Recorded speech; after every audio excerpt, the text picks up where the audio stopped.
bienvenue sur Plouf, le podcast qui part à la rencontre de celles et ceux qui se sont lancés dans le grand bain de l'orientation. Aujourd'hui, on continue la série Lifeguard en allant à la rencontre de Camille. J'ai rencontré Camille cet été dans un parc, ce qui explique parfois les bruits d'enfants et le vent dans le micro, j'en suis désolée. Elle nous racontera dans cet épisode de podcast son parcours, la manière dont elle a appris à s'orienter au fur et à mesure de ses remises en question, la manière aussi dont elle accompagne aujourd'hui à la fois les groupes et les individus à cheminer et à prendre conscience de ce qui est important pour eux et pour elles. Enfin, tu pourras nous entendre aborder la question de l'accompagnement carrière en grande école. En effet, Camille a travaillé dans le Career Center de son école de commerce et nous partagera donc son expérience dans le domaine, puisque j'étais assez curieuse de comprendre comment ça fonctionnait en interne, puisque je suis moi-même sur le point de me lancer dans le grand bain. J'espère que cet épisode va te plaire et on se retrouve à la fin. Bonne écoute. Hop, et bien écoute, c'est parti. Merci beaucoup d'être avec moi aujourd'hui. Avec plaisir. En plus, il fait beau, je n'y croyais pas. Alors, avant de commencer, je voulais te poser la question, même si tu as déjà répondu un peu tout à l'heure, de savoir quand tu étais jeune, tu rêvais de faire quoi ou de devenir qui ? Quand j'étais jeune. C'est encore jeune. C'est vrai. Enfin, quand t'étais enfant, plus exactement. Quand j'étais enfant, j'ai voulu faire plein de choses. Déjà, j'ai fait plein de stages avant le lycée, les stages de 3e, le lycée, j'ai fait plein. Dans des agences immobilières, chez des opticiens, pour réparer les lunettes, tu vois, enfin, j'ai tenté plein de trucs. Et en fait, là où j'ai trouvé mon orientation, comme je te disais, c'est quand je me posais ces questions vraiment d'orientation. Et le sujet en lui-même était trop passionnant. Et tu t'es dit, c'est ça. Il faut que j'en fasse mon métier. C'est quand même intéressant. Et est-ce que, justement, après, ta famille a réagi comment par rapport à ce rêve de faire de l'orientation ton propre métier ? Déjà, il me voyait en boucle sur le sujet. Sur le sujet de l'orientation. Et j'ai quand même suivi une voie classique. Donc mes parents avaient tout pour être rassurés quand même, ça allait. Pour eux. Voilà, licence à l'université, SPRH et puis école de commerce. Et j'ai failli bifurquer et intégrer une école de théâtre en plein milieu. J'ai eu une porte qui s'est ouverte à un moment donné. Ah mais trop bien. Et je ne suis pas entrée par la porte. Et je veux dire, t'as été toquée à cette porte ou la porte s'est vraiment ouverte La porte s'est quand même bien ouverte parce que je faisais du théâtre déjà depuis quelques années. J'ai fait un stage d'entrée au cours Florent et j'avais mon accès dans l'école. Et là, j'ai vraiment hésité. Ok. Et qu'est-ce qui a fait que t'y as pas été ? Je me pose encore la question. D'accord. Mais je regrette pas parce que si j'ai envie d'y retourner, de reprendre cette porte, je sais qu'elle est toujours là en fait. Et aujourd'hui, j'ai d'autres envies, donc d'autres envies autres, mais j'ai pas de regrets. Mais je pense quand même qu'à l'époque, c'était le choix de la sécurité que j'ai pris. Mais c'est ultra intéressant parce que tu vois, quand tu dis la porte s'est ouverte, c'est quand même toi qui a été passé. Parce que le stage, mon frère fait le cours Florent. Enfin, là, il vient de terminer. Mais tu vois, t'as quand même le stage d'entrée qui est assez conséquent. Tu dois décider après de passer l'examen ou pas. Donc, t'as quand même poussé jusqu'au bout. Et je trouve ça trop intéressant de t'être dit, ok, je peux, mais en fait, j'y vais pas. Ouais. Et après, t'as fait aussi plusieurs switches de ce que tu me disais dans ta carrière. Est-ce que tu pourrais me les rappeler? Alors, ensuite, j'ai fait un échange universitaire aux États-Unis. J'ai eu envie de rester là-bas, ou en tout cas, il y avait cet intérêt pour l'international. Finalement, j'ai fait un stage à Malte. Ok. Et là, j'étais dans une école. Alors déjà, à l'époque, il y avait côté enseignement, école. qui m'intéressait, donc dans une école, dans les admissions de l'école. Okay. Et je suivais mes cours en parallèle. Donc en fait, je travaillais en parallèle de suivre mon M2 à Malte. Et finalement, ensuite, j'ai intégré un cabinet de recrutement à Paris. Ah non, ok. Et je suis rentrée à Paris pour intégrer un cabinet de recrutement. 3 ans. J'ai fait du recrutement pendant 3 ans. Et là, j'adorais en fait le côté candidat, accompagnement des candidats. Et trouver le bon job pour la bonne personne encore plus que trouver la bonne personne pour le bon job. Ok. Ah oui, donc à chaque fois, en fait, t'as vraiment ce truc de ça vient de toi. Et ensuite, tu trouves ce qui te convient, mais c'est avant tout une démarche personnelle. Et c'est trop marrant parce que même avant, quand t'étais à Malte, ton stage, c'était aussi le service admission, donc ça reste un peu la même chose, trouver la bonne filière, même si ça reste en école, mais faire en sorte qu'il y ait un vrai match entre ce que tu veux faire, ce que tu peux faire, et les personnes avec qui t'es. Et après, à quel moment t'es venu l'envie de passer du recrutement à l'école de commerce, parce que tu me disais que après t'étais partie en service carrière. Alors là, il y a eu une vraie recherche de sens. Ok. C'est peut-être la plus grosse recherche de sens, parce que j'avais intégré un cabinet pour faire de l'évaluation des compétences. Ok. Et donc des assessment centers, etc., development center. Et en parallèle, j'avais envie de me former à la psychologie. D'accord. Et je me rendais compte que c'était pas cumulable avec un job qui me prenait plein temps, voire plus. Et j'avais quand même une fatigue forte à ce moment-là des jobs de consultant en cabinet qui demandaient un gros investissement en termes de temps et d'exigence. Et j'avais besoin de quelque chose d'autre à ce moment-là. Et en fait, je me suis beaucoup questionnée parce que à partir de ce moment-là, j'avais l'impression d'avoir atteint ce que je voulais, d'avoir trouvé ce que je voulais en étant en cabinet, en faisant du conseil dans tous ces domaines qui m'intéressaient, entourée de psychologues, de coachs. J'avais sur le papier le milieu idéal et pourtant, j'étais pas complètement épanouie.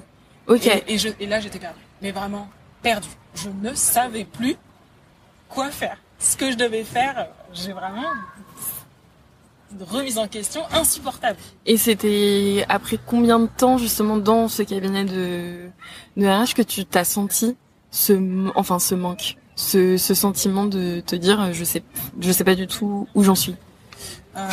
Je pourrais pas te dire, c'est tellement progressif, il y a pas eu d'à-coup. Là ça commence, là c'est fini.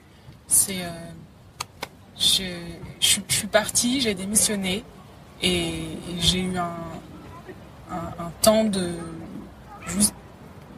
vie de créateur où je pouvais prendre ce temps pour me questionner de qu'est-ce que je vais faire maintenant. Et comment t'as fait justement pour déjà pour te trouver, et même tu t'as pris un petit temps de recul, mais comment t'as fait pour pas trop sombrer dans la spirale de l'enfer de je ne sais pas ce que je veux faire, je suis ultra paumée, et un peu juste entretenir tout ça? La spirale de l'enfer, c'est clair. c'est vrai, hein, c'est insupportable. Et alors, ça a duré extrêmement peu de temps, et j'ai eu l'impression que ça a duré beaucoup, beaucoup trop longtemps. Et en fait, écoute, je pensais prendre une année de pause à ce moment-là. Et en fait, 2 semaines plus tard, j'avais signé un contrat en école de commerce. Donc c'était extrêmement rapide, d'accord, oui. Mais dans ma tête, ça a duré une éternité. Ah, quand t'as dit ça a pris... Non, je sais pas pourquoi j'avais 3-6 mois en tête, mais pas 2 semaines. En fait, et en 2 semaines, t'as réussi à faire un reboot. Mais en fait, une nuit, parce que je fonctionne beaucoup comme ça. La nuit, j'ai des fulgurances. Maintenant, c'est bon. Tac. Et une nuit, j'étais à Debrecen. Je me souviens, j'étais allée voir ma petite sœur qui était en échange là-bas. Une nuit blanche parmi tant d'autres. Où là, je me suis dit, mais en fait, ce que je kiffe plus que tout, c'est d'accompagner les gens dans leur transition professionnelle. Et pourquoi pas en école, parce que j'avais bien accroché avec le responsable du service carrière de l'école que j'avais faite. Et je me suis dit, mais je vais aller le voir et je vais lui dire que ça m'intéresse. Et c'est évident que j'ai envie d'aller dans des écoles. J'adore En fait, le côté pédagogie, le côté apprentissage, l'apprentissage, c'est mon drive. Enfin, quand on apprend, j'y vais. Ok. Et je me suis dit, mais il n'y a pas meilleur endroit que... Alors, j'étais encore plus attirée par les universités. Je sais qu'il y a moins d'opportunités, mais en étant moi-même passée par le cursus universitaire et école de commerce, j'étais plus attirée par le côté universitaire. Mais il y a une histoire de moyens aussi. Donc, et je suis allée voir ce responsable carrière. Je suis allée le voir. Je lui ai dit, mais ça m'intéresserait de travailler avec toi. Et il me dit, mais Camille, ça m'intéresse. Oh, ok. Incroyable. Alors, je ne m'attendais pas du tout à ça. Il m'a mis en relation avec l'association des alumni. Ok. Donc là, c'était même plus pour l'école, mais pour les alumni de l'école. Ok. Et je me suis dit, c'est tellement une voie qui me branche, en fait, l'orientation, l'accompagnement des étudiants en école, je vais ouvrir d'autres pistes. Et donc, j'ai ouvert une autre piste à Neoma, en l'occurrence. Ok. Et en fait, j'ai tellement accroché avec les personnes qui ont été mes managers pendant plusieurs années que je me suis dit, c'est une histoire d'humain aussi, de fit humain qui fait que parfois tu vas... Mais c'est trop cool. Et est-ce que justement t'es allé vers le service, enfin, dans cette nuit, t'as pensé à ton école du coup à Neoma, mais est-ce que pendant ta scolarité à Neoma, t'avais été accompagnée pour justement trouver ta voie, etc. Ou est-ce que tu y as vraiment pensé par hasard? Parce que je sais, enfin moi je suis à l'EM et j'ai vraiment eu très peu de contact avec le service carrière. Pour te dire, je pense qu'on avait des ECTS à avoir à un moment sur à construire. Ça, c'est construire ton CV et trouver ta voie. Et en fait, trouver ta voie, ça consistait vraiment à remplir les 4 étapes pour trouver ton stage sans avoir un peu l'étape précédente de comment je trouve ce que je veux faire. Ouais, c'est clair. Alors déjà, j'ai pas fait Neoma, moi j'ai fait une autre école. Ah ok, pardon. Et Neoma, du coup, je connaissais pas leur service carrière, leur façon d'accompagner les étudiants, donc j'étais assez neutre par rapport à ça. Mais moi-même, j'ai pas eu le sentiment d'avoir été accompagnée vraiment pendant mes études. Et c'était pas tant l'envie de reproduire quelque chose que j'ai reçu, mais d'offrir quelque chose qui m'a manqué. Ah, c'est ça presque encore plus que mon driver à ce moment-là. Offrir quelque chose qui, pour moi, c'est l'essence même d'une école de commerce. Enfin, pour moi, c'est l'essence même d'un cursus qui te mène vers le monde professionnel, que d'apprendre à t'orienter, trouver quelque chose qui te plaît et l'atteindre. Donc, il y a le côté employabilité aussi. Enfin, il y a les deux facettes. Il y a l'introspection, l'exploration et l'action. Enfin, il y en a même 3 en fait. Et comment justement Enfin, je sais pas comment poser cette question sans qu'elle soit ultra biaisée, mais comment tu fais justement pour trouver un peu un juste milieu entre l'employabilité, qui je trouve est quand même un driver fort des écoles de commerce, puisque tu vends une insertion sur le marché du travail qui est facilitée, d'autant plus qu'il y a quand même énormément de partenaires corpos dans les écoles, et à côté, insister aussi sur l'importance d'avoir un développement personnel fort, chose qui je trouve est un peu moins mise en avant quand tu cherches ton travail en fin d'études. On te dit d'abord, pense à ton employabilité, pense à ci, pense à ça. Et du coup, tu sais pas forcément comment toi te poser et prendre le temps dont on parlait tout à l'heure pour faire un peu un point avec toi-même. Pour moi, la réflexion sur ce que j'ai envie de faire, elle est préalable à comment j'ai envie de faire en termes d'employabilité. Ok. Et elle est essentielle. Okay. Et si ce temps-là n'a pas été pris avant, il revient à un moment donné. Par exemple, tu vois, si j'accompagne quelqu'un, on va dire côté employabilité, business, etc., au moment où on est en train de se poser la question de comment je pitch, comment je passe un entretien, comment j'apprends à parler de moi, il faut, s'il n'y a pas quelque chose de fondé derrière le projet, il y a un blocage énorme et on revient à ce moment-là sur cet essentiel. Ouais. Oui, je vois ce que tu veux dire. Mais c'est étonnant parce que tu vois, même en rentrant en école, on te demande de pitcher ton avenir, et je pense que la majorité des gens pitchent un projet sans vraiment savoir quelle direction on veut prendre, puisqu'on n'a jamais enfin les profils qui vont en école de commerce, c'est des gens qui ne se sont jamais posé forcément trop de questions, et donc tu répètes un peu un discours soit que t'as entendu, que t'as construit au fur et à mesure. Et j'arrive pas à savoir justement si t'as l'opportunité ou des espaces en école qui te sont donnés pour pouvoir soit te repencher sur ce pitch qui pouvait te convenir à un moment de ta vie, ou alors le reconstruire en fonction de qui tu es et comment t'évolues en école. Ouais. Ces espaces-là pour pouvoir repenser, moi je pense qu'ils existent à condition d'aller les chercher. Ok. Et je pense qu'ils viennent pas forcément tout crus. Et d'ailleurs c'est là où il y a parfois une incompréhension, ou en tout cas où les deux bouts ne se rejoignent pas, entre les attentes des élèves qui veulent un service carrière qui est hyper présent, et puis de l'autre côté un service carrière du coup pour l'avoir vécu, qui a envie de communiquer auprès de ses élèves mais qui n'arrive pas à les atteindre.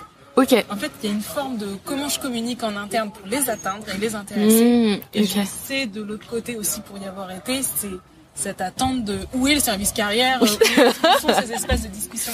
Et il y a quelque chose qui ne se rencontre pas complètement.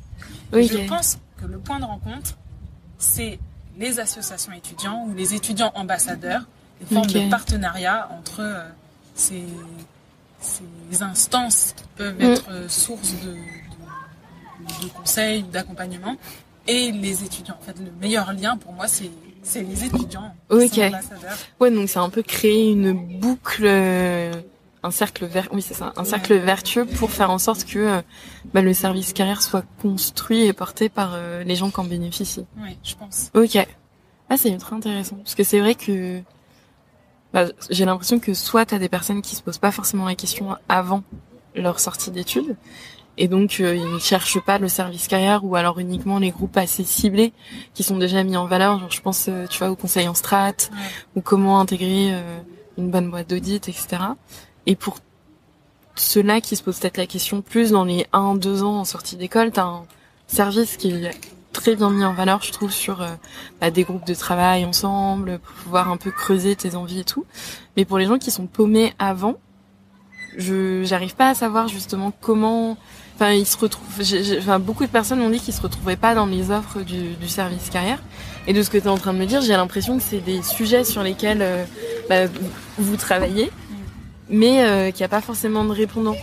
Et donc, comment toi t'as fait pour un peu créer un pont entre les deux? Le pont le plus significatif, donc c'est un partenariat que j'ai mis en place avec une boîte qui s'appelle My Job Glasses. Ah oui. Tu connais? Oui, je crois que j'ai consulté un de leurs rapports qu'ils avaient fait sur le premier emploi, et qui disait, je crois que les gens partaient dans les 2 premières années après leur signature du premier CDI. Ouais. Et donc, Émilie et Frédéric qui ont créé cette boîte, je les trouve géniaux et j'adore leur concept, et donc je les ai approchés pour qu'on puisse créer quelque chose ensemble. Et à partir de là, pour déployer ça auprès des étudiants, pour faire entrer cette démarche réseau, apprendre à la démarche réseau, l'importance du réseau, désacraliser tout ce qu'il y a derrière ça, dans les cours et à plusieurs niveaux d'études. Et donc j'ai sélectionné un petit groupe d'étudiants ambassadeurs qui ont porté le projet en fait, et qui sont allés chercher des alumni de l'école pour intégrer la plateforme de My Job Glasses et faire le lien avec les étudiants. Et donc c'était en fait le fait que tout le monde soit partie prenante dans ce système, avec des étudiants ambassadeurs, la boîte My Job Glasses et le service carrière Neoma, a permis la meilleure façon de faire avec le plus de fluidité possible. Oui, donc c'est vraiment, ça doit partir de toi. Et tout le monde va être dans la chaîne pour faire en sorte que tout le monde soit content ici à la sortie. Non, c'est ultra intéressant. Merci. L'autonomie des élèves sur ce sujet, je pense que c'est super important. De pas attendre que ça vienne tout cru. De la même façon qu'ils chercheront un travail, en fait. Oui. Si ils arrivent en interne, au sein de leur école, à trouver de quoi nourrir leur réflexion d'orientation, etc., c'est exactement la même démarche qu'ils vont faire demain quand ils seront sur le marché du travail, et même à plusieurs étapes dans leur vie, pour repenser leur projet, en fait. Oui, pour se dire, alors là, un peu comme ce que tu disais tout à l'heure, j'ai atteint un stade où je me sens soit bien, soit pas bien, mais j'ai besoin de repenser à la prochaine étape et aller au fur et à mesure. Et ce que tu disais aussi tout à l'heure sur le fait de passer à l'étape supérieure, ou plutôt de partir en cercle. Ah, ok, je vois, trop intéressant. Et du coup, là, toi, t'as posé ta démission. Tu me disais il y a 3 mois que tu t'étais eu au téléphone et vendredi dernier, c'était ton dernier jour. Et t'as décidé du coup de te lancer dans le coaching. Et t'as choisi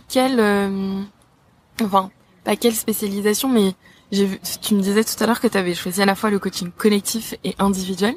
Et du coup, pourquoi tu t'es orienté vers ces 2 branches? Parce que j'ai l'impression que souvent les gens en choisissent qu'une. Et donc, qu'est-ce que les 2 t'apportent? Est-ce que tu vois une certaine complémentarité? Je sais pas.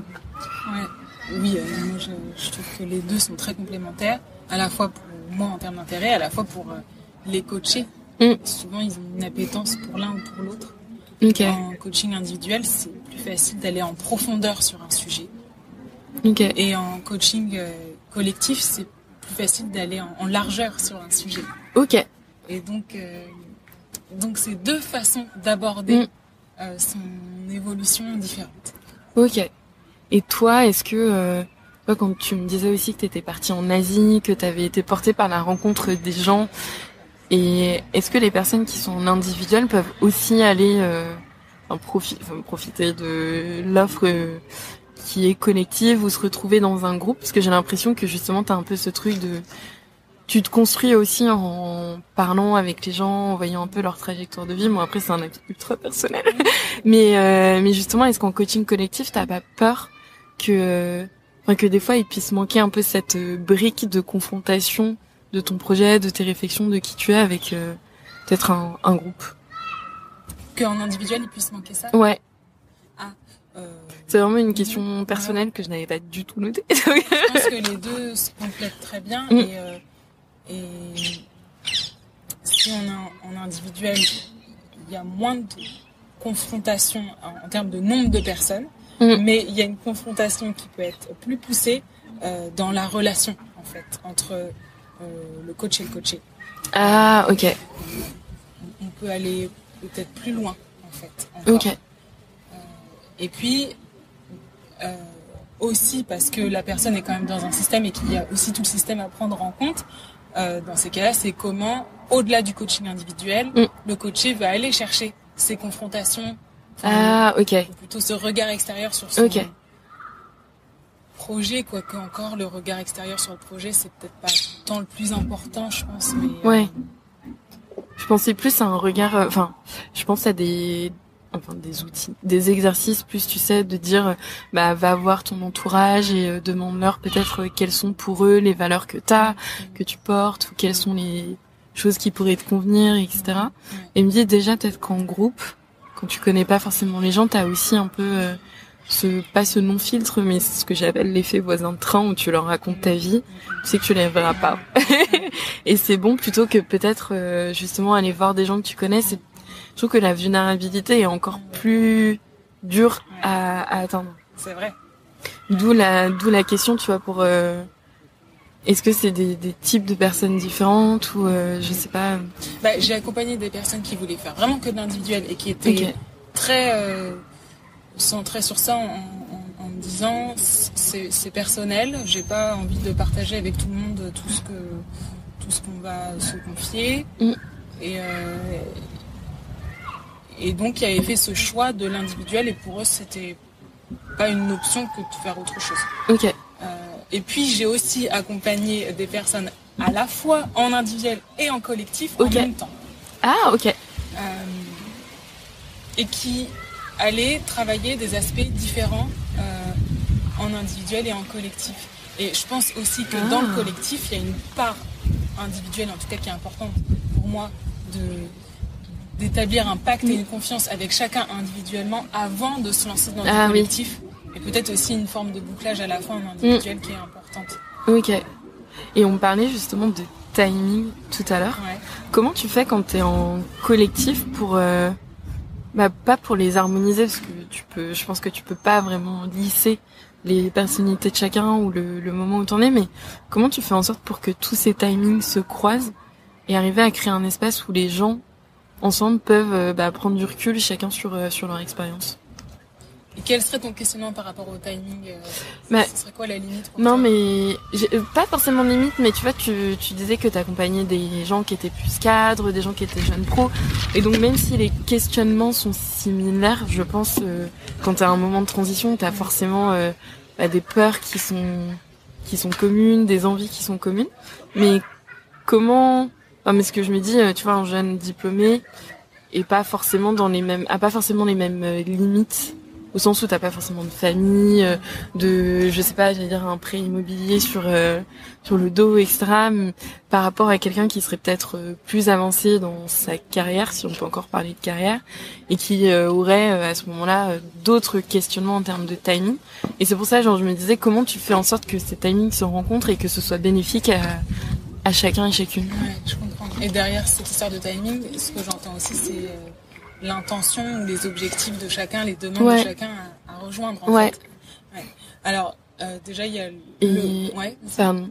Et j'allais dire, non, peut-être aussi, justement, comme tout le monde n'est pas au même point de sa vie, comment tu fais aussi pour que chacun puisse... j'imagine que chacun peut s'exprimer aussi, donner un peu son opinion ou des tips aux autres, comme t'es dans un espace état. Et donc du coup, comment tu fais pour que tout le monde se sente aussi être sur le même pied d'égalité pour pouvoir s'échanger des paroles sans forcément se sentir trop timide ou s'auto-limiter. Ouais, je comprends ce que tu veux dire. Déjà, je distinguerais le collectif en entreprise et le collectif de particuliers. Donc il y a le collectif, l'accompagnement collectif d'équipes en entreprise qui tendent vers des objectifs qui sont définis souvent avec le manager. Ouais. Donc ça, c'est bien à part. Et ce dont tu parles là, c'est aussi le coaching de particuliers. Ouais. Et donc là, avec des objectifs individuels à faire converger en groupe. Je pensais plus au deuxième type de coaching. Alors, je pense que l'important, c'est déjà de définir avec chacun en individuel, en amont, quels sont leurs objectifs individuels. Et au travers de ce coaching collectif, ils vont cheminer vers leurs propres objectifs individuels. Donc, c'est pas... je pense que il y a quelque chose de l'ordre de... Ils doivent quand même converger vers la recherche, l'approfondissement d'un projet professionnel ou la mise en action vers une réorientation ou un sujet qui tourne autour de l'international ou du retour en France. Enfin, quelque chose qui les relie tous, qui est important quand même. Et au-delà de ça, si chacun a ses objectifs individuels, c'est aussi possible de les faire conjuguer. Et ce que j'aime bien faire, c'est créer des petits groupes de pairs à l'intérieur du groupe collectif, où chacun, entre les sessions, entre les séances, en tout cas, ils vont pouvoir recréer un petit groupe de pairs, quelque chose de l'ordre de l'échange, de l'échange de bonnes pratiques, du regard extérieur sur leurs avancées, d'engagement pour réaliser des petits pas qui leur permet d'avancer. Et par rapport à ce que tu disais, peut-être sur des personnes qui pourraient se sentir plus légitimes que d'autres à apporter de la valeur ajoutée dans un groupe collectif, c'est aussi intéressant d'en faire un sujet de coaching en soi, c'est-à-dire d'interroger les participants sur comment ils se sentent en termes relationnels au sein du groupe. Qu'est-ce que ça génère chez eux de peut-être beaucoup s'exprimer, ou qu'est-ce que ça génère chez eux de peut-être moins s'exprimer. Et parfois, il y a aussi un lien avec les intentions individuelles qui ont été formulées au départ. C'est-à-dire par exemple, si je te prends l'exemple d'une des personnes du groupe, en l'occurrence, son objectif individuel, c'était d'arriver à être à l'aise dans un groupe et à être force de proposition dans un groupe. Et en l'occurrence, au début, il était assez peu présent, finalement. Et petit à petit, il a pris de l'aisance. D'accord. Mais ça devenait un sujet en soi, c'est-à-dire qu'on le mettait sur la table. Très intéressant. Donc en fait, c'est aussi apprendre à... C'est vraiment parce que je l'avais noté dans les questions, mais apprendre à se définir des objectifs et définir un peu ce qu'est la réussite dans ton coaching et de façon plus générale dans ta vie aussi. Et du coup, j'y passe à cette question parce que j'ai vu sur ton site, t'avais mis, alors attends, je l'ai noté parce que sinon je ne sais pas, je n'ai pas du tout reconnu, ah oui, le succès n'est pas la clé du bonheur, mais, attends, et j'ai marqué mais l'inverse, mais du coup, oui, voilà, mais le bonheur est la clé du succès, et donc du coup, comment tu déconstruis la vision première qui est justement le bonheur est la clé du succès, et comment t'aides les gens à auto-définir ce qui est pour eux le fait de réussir. Alors il y a deux choses, il y a mon idée de la réussite qui m'est personnelle, et il y a aussi pour chacun de mes coachés, c'est-à-dire que j'ai pas de projet pour mes coachés, à eux de définir leur propre vision de la réussite. C'est pas moi qui vais leur dire si tu es heureux ou que tu ressens du bonheur, tu as réussi, ou si tu as eu une belle montre, tu as réussi. Enfin, ça leur est propre, en fait. Oui, j'ai tout de suite pensé à la Rolex. Comme par hasard. Oui. Donc ça leur est propre. Ok. Donc j'ai pas de projet pour eux de qu'est-ce que c'est la réussite. Après, j'ai quand même aussi mon point de vue sur le sujet. Du coup, c'est quoi réussir pour toi? Pour moi, c'est se sentir au bon endroit, au bon moment, avec les bonnes personnes. En même temps, oui. Je suis assez alignée. C'est ça pour moi. Ok. Et tu l'as construite au fur et à mesure ou c'est déjà quelque chose que tu avais en toi depuis que tu voulais faire de l'orientation ton métier?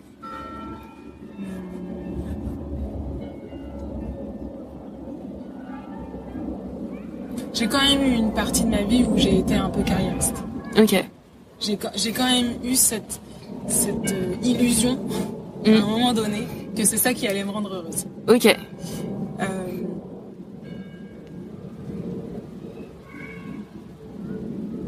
Mais c'était pas moi. En fait, j'essayais de coller à ce qu'on pouvait attendre de moi. J'essayais d'entrer dans la posture professionnelle telle que je me faisais l'idée, telle que l'idée que je m'en faisais, en fait, tu vois. Et c'est en ça que je suis heureuse d'avancer dans la vie et que vieillir ne me gêne pas. C'est que j'ai l'impression que petit à petit, je me sens de plus en plus à l'aise avec le fait d'être vrai. Ouais. Ah, donc on revient à ces questions d'authenticité aussi dont on parlait tout à l'heure. Et tu disais, tu vois, t'as eu cette illusion que la carrière, avec encore une fois des guillemets, était ce qui pouvait te combler. Et est-ce que c'est le moment où tu disais où t'étais paumée, où tu savais pas trop où t'en étais, qui a été un peu le déclic pour te dire ok, c'est pas forcément ça réussir pour moi, et que t'as commencé à le remettre en question, ou est-ce que c'est aussi venu progressivement avec tous tes questionnements? Si, j'ai quand même eu un déclic dans l'équipe à laquelle j'appartenais en école de commerce. Il y avait des valeurs dans cette équipe, un esprit d'équipe vraiment extraordinaire. Je me sentais tellement bien, tellement en phase avec cette équipe que j'étais 100% moi. Ok. Et j'arrivais au boulot, je chantais sur mon trajet pour aller travailler. Ah, et je me souviens même qu'au moment de l'été, le premier été, j'avais pas envie d'être en vacances, j'avais hâte d'être à la rentrée. Et vraiment, j'ai ressenti ça. Mais j'ai surtout ressenti le fait que je pouvais être moi-même. Je me sentais sans limite d'expression. Ok. Et je me suis dit, c'est ça que je veux continuer. Ok. Ah. Et c'est trop marrant que tu dises, je ne voulais pas prendre de vacances. Et que pendant ce seul moment, tu dises, oui, c'était ça. C'était ça, ma devise. Et mais c'est trop intéressant. Et donc, quand t'as vu que c'était cette authenticité qui, en soi, te comblait, est-ce que t'as mis en place, pas une grille, mais une réflexion pour savoir justement si tu te sens à ta place dans ce que tu fais, puisque je pense que c'est super simple de commencer une nouvelle activité ou quelque chose et de te dire je suis à ma place alors que tu l'es pas forcément. Tu vois, comme tu disais, j'étais carriériste mais c'était une illusion. Est-ce que maintenant tu saurais reconnaître justement si t'es à ta place ou pas, et si ton environnement te porte ou pas. Ouais, je pense que oui. Ok. Et j'ai réfléchi en fait aux valeurs qui sont les plus importantes pour moi. Ok. Et je me suis rendu compte que évoluer dans un environnement qui est en phase avec ses valeurs, c'est ce qui fait que je me sens au bon endroit, au bon moment avec les bonnes personnes. Ok. Et alors, par exemple, l'optimisme, pour moi c'est hyper important. Ouais, de se projeter positivement, aussi bien pour soi que pour les autres, de se concentrer sur ce qui va bien et la gratitude qui va avec. Pour moi c'est juste essentiel. Et le courage, je pense que c'est important aussi pour moi, le fait d'oser. Ok. D'oser se lancer, dire les choses et la volonté en fait. Ouais, ça c'est important. Et l'honnêteté, l'authenticité qui est aussi une valeur hyper importante pour moi. Et tant que je suis dans un environnement qui rassemble ça, je me sens bien. Ah, trop bien. C'est marrant parce que dans ce que tu dis, j'entends en sous-texte la vulnérabilité dont on parlait aussi, parce que je pense que le courage de se lancer, même d'être soi, c'est aussi une forme de vulnérabilité, de se donner au monde et de dire ok, c'est moi. Je suis pas polie, c'est ça. Je trouve ça trop pas courageux, mais très j'ai pas le terme dire transparent, mais c'est pas non plus ce que j'avais en tête. Mais c'est trop chouette d'avoir pu identifier ça aussi, pour avoir un peu ta grille au fur et à mesure quand t'évolues dans la vie. Et est-ce que du coup, tes coachés, est-ce que ça arrive des fois, quand tu les aides à définir leurs propres valeurs, que ce soit des valeurs qui soient pas forcément alignées avec les tiennes? Et dans ce cas-là, comment... je sais pas comment tu vois, mais si quelqu'un découvre que, par exemple, être carriériste, c'est sa façon de réussir, comment tu les amènes à réfléchir au fait que c'est ce qu'ils cherchent vraiment eux au fond de leur personne, et dans ce cas-là c'est ok. Mais comment tu fais sinon pour enlever un peu cette couche et les aider à creuser plus loin que se dire ok, je veux faire ça, alors que tu sens au fond que c'est pas forcément ça?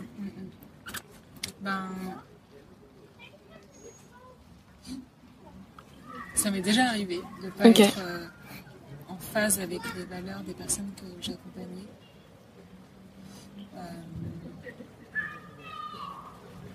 Alors il y a deux choses qui me viennent. Déjà, je me souviens d'un accompagnement avec une fille qui portait un masque, mais de façon folle. Enfin, je veux dire, il n'y avait aucune vulnérabilité, aucune authenticité, et c'était extrêmement surfait.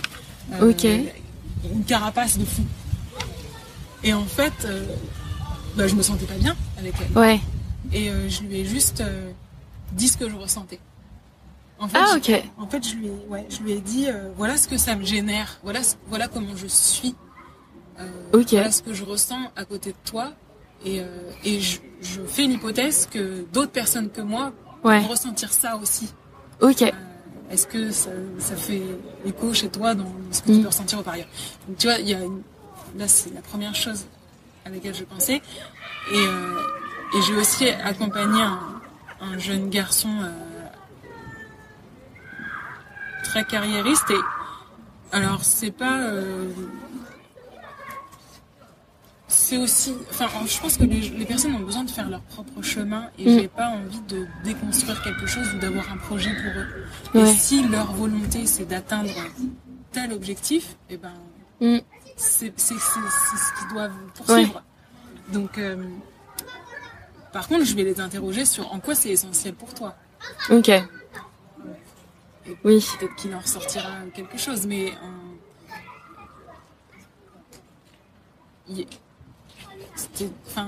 l'ambition, comme on avait déjà un petit peu parlé, c'est un immense sujet en soi.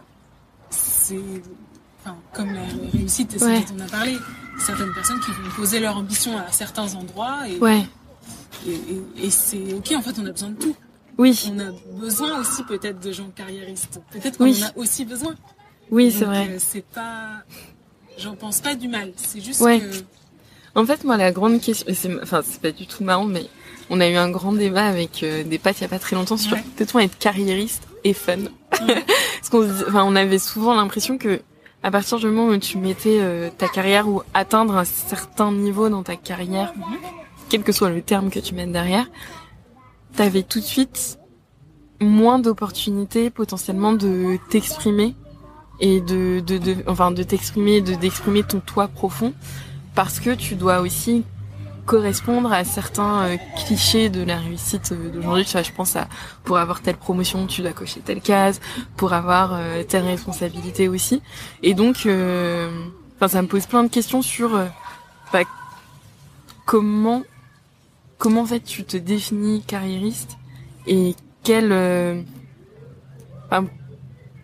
essentialité tu mets derrière ça. Ouais, je comprends. Le dépassement de soi. Ouais. La volonté de contribuer grand. Au-delà de son propre épanouissement. Ok. Donc l'impact, en fait.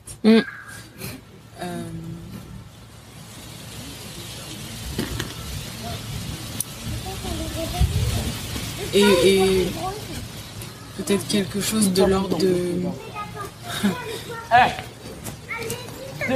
trouver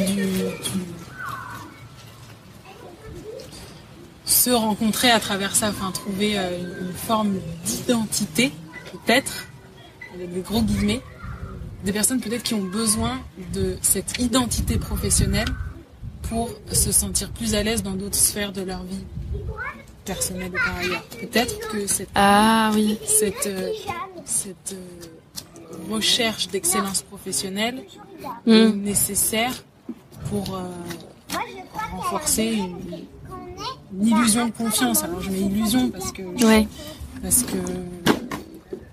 là je te fais un peu l'avocat du diable en essayant de mettre dans la tête de quelqu'un qui voudrait atteindre ses gros objectifs ambitieux. Voilà, je pense que c'est une étape par laquelle certains ont besoin de passer. Ok. Et pas tout non plus. Ouais. Non, mais ça fait sens parce que dans mon esprit, j'ai vraiment ce truc de carrière. Enfin, je pense que comme tout le monde, je me suis un jour, quand j'ai commencé mes études, je me disais mais je veux trop aller loin dans ce que je vais faire. Et en fait, je me dis oui, aller loin. En fait, mais ça rejoint ce qu'on disait sur l'ambition, t'as une multitude de façons d'aller loin. Ça peut être aller loin dans ton bonheur, aller loin dans ta recherche identitaire, aller loin dans ta carrière pour ceux pour qui c'est important.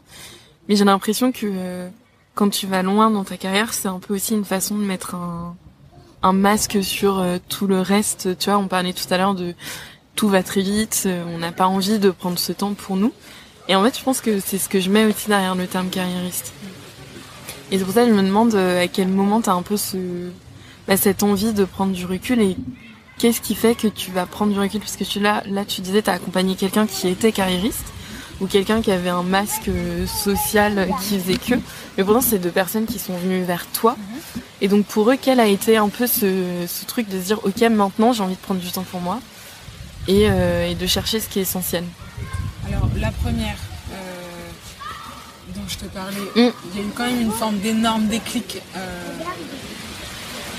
quand je lui ai donné mon feedback. Finalement, elle avait apparemment pas eu l'occasion de recevoir ce feedback-là, et pour elle, il y a eu une prise de conscience, un déclic énorme, et il y a eu quelque chose de très fort qui s'est passé à un moment précis. Percé dans quelque chose de nouveau, vraiment fort. Pour la seconde personne, c'était pas son projet d'avoir une prise de conscience autre que l'ambition qui se fixait, l'idée de la réussite qu'il avait. Donc il a cheminé vers ses objectifs initialement fixés, et c'est complètement ok avec ça. Il est très bien, et je pense que un coach aussi, son rôle, c'est de rester à sa juste place et de ne pas avoir de projet pour le coacher. Et c'est cet espace d'accueil, en fait, que j'ai envie d'offrir, en dehors même en dehors de la vie, de la société ou d'une pression sociale, finalement, j'ai pas envie de reproduire quelque chose que j'ai juste envie, envie. Enfin, j'ai envie d'offrir ce vie de créateur, justement. Ok. Et comment tu fais pour faire en sorte de... Ouais, je sais pas trop comment poser la question, mais tu vois, t'as ce vide, un peu cette mise en suspension du jugement, comme quand soit tu regardes une pièce de théâtre ou tu vois, ou quand tu lis un livre, tu suspends ta créativité. Mais comment tu fais une fois que tu sors de cet espace pour confronter et mettre en action toutes ces nouvelles valeurs peut-être que t'as redécouvert ou les choses que t'as redécouvert sur toi, d'autant plus si c'est des choses qui sont pas forcément dans la lignée de ce que tu as toujours appris. La supervision. Ah, mais oui, on en avait déjà parlé. La supervision, c'est tellement important. Je pense que déontologiquement, tous les coachs devraient se faire superviser, comme tous les thérapeutes ont besoin de se faire accompagner. Je pense que c'est fondamental pour justement être en pleine présence avec le coaché, c'est-à-dire faire un travail sur soi. Si à un moment donné, il y a ce qu'on appelle une résonance de ce que le coaché apporte dans la séance, si ça provoque quelque chose en moi, je peux pas faire comme si de rien n'était. J'ai besoin d'aller traiter ce sujet en supervision pour retrouver cette présence pleine. Ah oui. Ouais, mais en soi, ça fait sens. Ouais. Et pour tes coachés, du coup, comment eux font si jamais ils se rendent compte aussi que, tu vois, il y a leurs valeurs sont pas forcément en adéquation, leurs valeurs découvertes dans ton espace sont pas forcément celles qu'ils portaient avant et tu vois, je pense pour les gens, je reviens aux gens carriéristes, mais qui se disent tiens, finalement ce qui m'irait c'est je sais pas, aller élever des alpagas au fin fond de l'Himalaya. Comment tu fais pour porter tout ça et aller voir ton entourage et leur dire ok, j'ai suspendu moi mon jugement pendant tant de temps, j'ai découvert que c'était ça qui convenait et je deviens vulnérable et je vous présente mon nouveau projet. Enfin, comment ces gens font pour arriver à faire des ponts entre leur coaching et leur vie? C'est là que la notion de temps est vachement importante. Ça prend du temps et il y a plusieurs étapes à traverser en fait dans ce temps. Il y a plusieurs états à traverser. Il y a déjà une prise de conscience à un moment donné.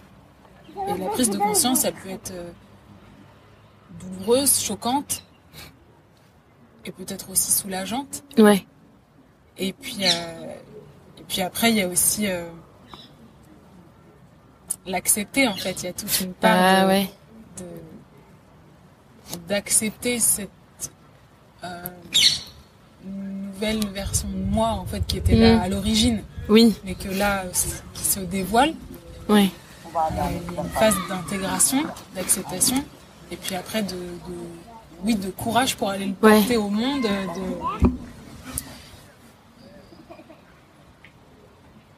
de cette version de nous-mêmes plus proche de nous-mêmes en fait. Où tu dis bon ok, là je me sens prêt ou prête à le faire. En fait tout est une question de timing. On en revient à la boucle. Mais écoute, je crois que je n'ai plus de questions. Je réfléchis, mais en soi je pense que c'était vraiment tous les sujets dans leur globalité desquels on avait déjà parlé au téléphone, et je me disais que c'était trop intéressant d'avoir ton avis là-dessus.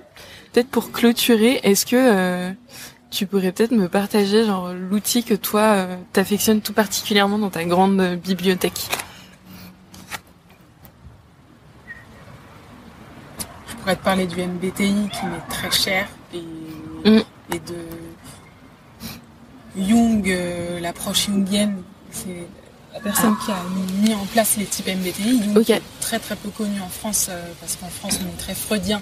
Et Jung c'est un peu c'était un élève de Freud avec une conception des choses plus portée vers l'intuition et un peu holistique qui me parle énormément.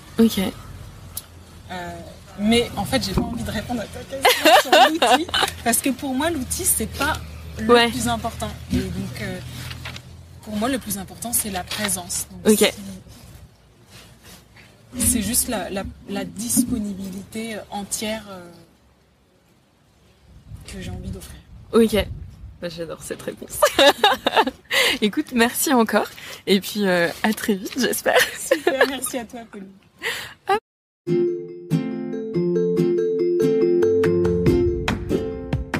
Et voilà, on arrive au bout de cet épisode. Merci à toi de l'avoir écouté. J'espère que tu en sors un peu plus inspiré et un peu plus outillé pour te lancer toi aussi dans le grand bain de l'orientation.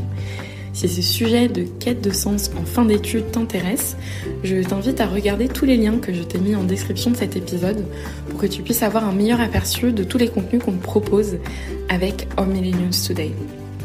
Et si jamais l'envie te prend toi aussi de t'installer dans notre piscine pour pouvoir parler de ton parcours ou simplement échanger autour de ces thématiques éducatives et d'orientation, n'hésite pas à nous envoyer un email, j'y répondrai avec grand plaisir. En attendant, je te dis à très bientôt, les pieds dans l'eau.